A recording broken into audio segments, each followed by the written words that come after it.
तर शेतकरी मित्रांनो, आपण पाठीमागच्या व्हिडिओमध्ये पाहिलं होतं की कशा पद्धतीनं ह्या भुईमुगाची लागवड केली होती गाया पाडून. तर तुम्ही तो व्हिडिओ पाहिलेला नसेल पाहिला तर त्याची लिंक मी डिस्क्रिप्शन बॉक्समध्ये देईन. तर मित्रांनो, आज मी तुम्हाला अशी माहिती देणार आहे. तुम्ही बघू शकता या ठिकाणी आपला भुईमुग आलेला आहे.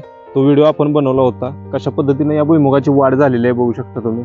अतिशय चांगला प्लॉट आलेला आहे. तर मित्रांनो, आता एक मार्गदर्शन मी तुम्हाला करणार आहे याच्यामध्ये.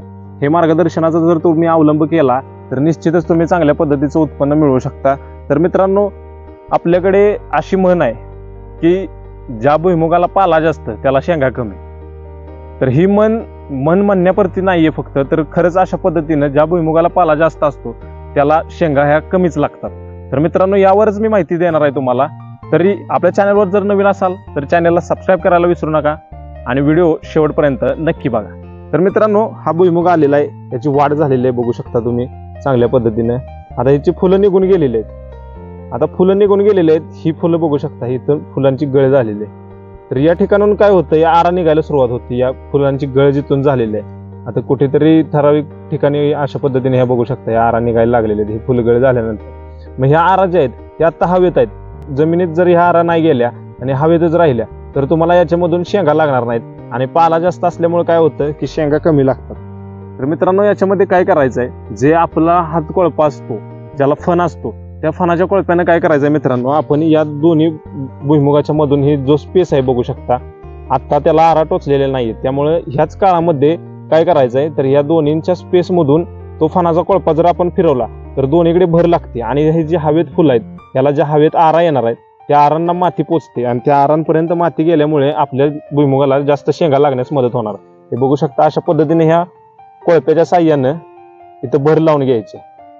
अशा पद्धतीनं कोळपा फिरवून घेतल्यानंतर मित्रांनो, भुईमुगाच्या डाळ्यांवरती ड्रम फिरवून घ्यायचा आहे, जेणेकरून हवेत असणाऱ्या आरा आणि डाळे जमिनीपर्यंत पोहोचून आपल्याला शेंगा लागण्यासाठी मदत होणार आहे त्या ठिकाणी. त्यासाठी ड्रम फिरवायला विसरू नका.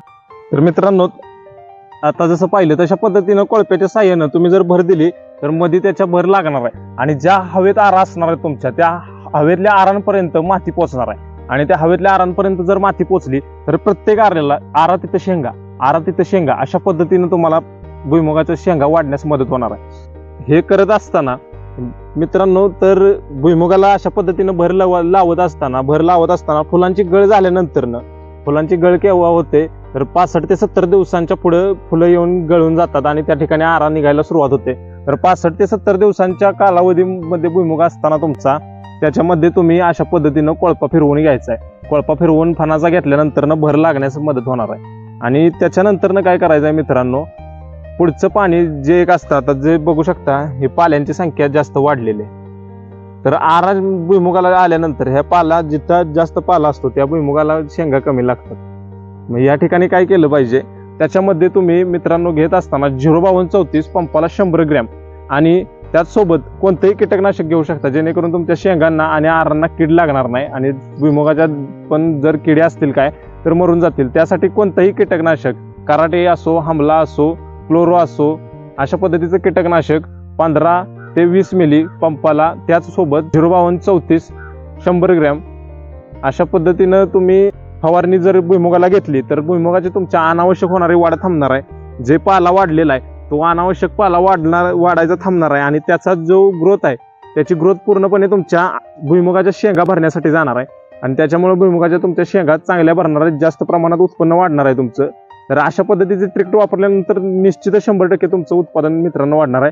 त्याच्यानंतरच पुढचं एक पाणी थांबवायचं आहे. म्हणजे भुईमुगाचा काळ असतो तो म्हणजे 100 ते 120 दिवसांचा. तर 90 दिवसांच्या आसपास आल्यानंतर मित्रांनो एक पाणी भुईमुगाचं तोडायचं आहे. एक पाणी भुईमुगाचं तोडल्यामुळे काय होणार आहे, तर तुमच्या भुईमुगाच्या शेंगा लवकर भरण्यासाठी मदत होणार आहे. तर एक पाणी तोडल्यानंतर तुम्हाला, आणि जे पद्धत मी सांगितलेली आहे ती पद्धत वापरली शेवटपर्यंत, तर निश्चितच तुमच्या भुईमुगाचं उत्पन्न वाढण्यास तुम्हाला मदत होणार आहे. तर मित्रांनो, ही माहिती तुमच्या भुईमुगाच्या प्लॉटमध्ये नक्की वापरा आणि अशा पद्धतीने तुमच्या भुईमुगाचं व्यवस्थापन करा. आणि माहिती कशी वाटली कमेंटद्वारे नक्की कळवा. आणि आपल्या स्मार्ट बळीराजा YouTube चॅनलला लाईक, शेअर आणि सबस्क्राईब करायला विसरू नका. धन्यवाद.